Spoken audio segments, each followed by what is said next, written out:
So that is my audience. And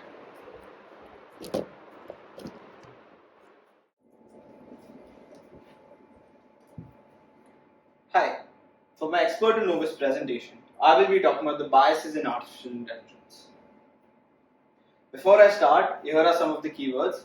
Artificial intelligence, in the simplest terms possible, it is an algorithm that makes decisions based on data. For example, your Google Assistant. Your Google Assistant is an example of an artificial intelligence because it takes the data that you give, given the time, the day, and the way you talk to it, to give you informed decisions. Something that's not artificial intelligence is your calculator because it just follows steps and gives you the output. It doesn't take any other data than required. Another keyword is bias. Bias is basically prejudice for or against one group or a group of people. But in this context, I will be also taking into account that it is the idea of favoring one outcome over the other. An example of bias is always choosing one category of people over the other, or always wanting to give one outcome over the other outcome, even if the other outcome is equally likely. Lastly, algorithm. Algorithm is a set of rules that is followed by a machine, and in general, I will be referring it to artificial intelligence software. Now, why is this important? It is important because by the year 2025, we would have consumed and given out almost 181 zettabytes of data. Now, that is a lot of data that companies use to collect and analyze so that they can give us more curated options and give us better personalized results so that they can in turn increase their revenue. But why I want to talk about the biases in this is because by collecting that much data, if our own software starts giving us polarizing products or polarizing ideas when we search for something, then that can lead to major societal implications in the future. So, what are the different ways biases can be induced in artificial intelligence? Well, one of them is data-driven artificial intelligence.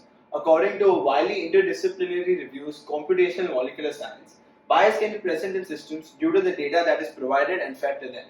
One example of this is the capacity of female members in the tech world. Now, ACM Digital Library focuses on the gender bias in AI, and this also complements my example, which I'm getting to right now. We already know that women have been underrepresented in the tech field.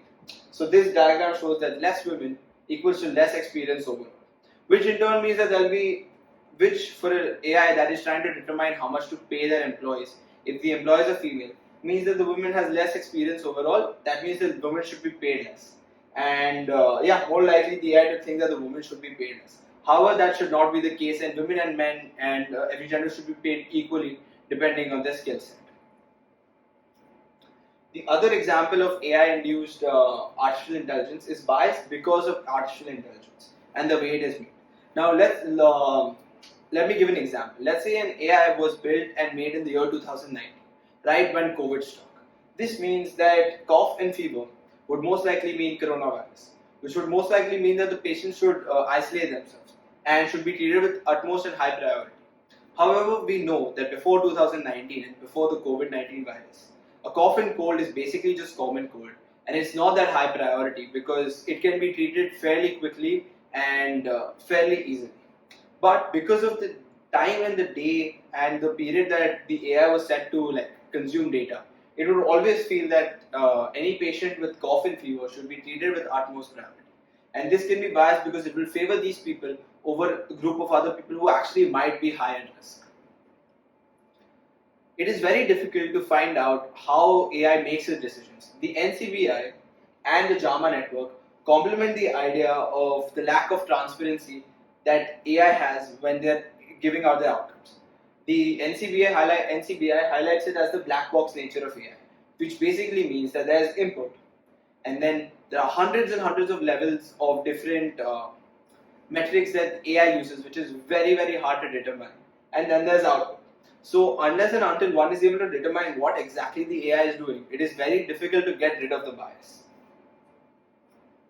So what now, and what are the potential solutions? Another JAMA network paper uses new fairness metrics that can be used so that an AI is made sure that it's not biased and it can make proper, well-informed decisions, and everyone can be treated equally. Another interesting idea that can be used is having another AI in place that is separate from this but works in tandem, so that one can find out how exactly the other AI is working and also use this AI, use the first AI, to keep in check the other AI, so that they both work in tandem, and we both know that the one doesn't go far away and start treating everyone as differently based on the bias that it has formed.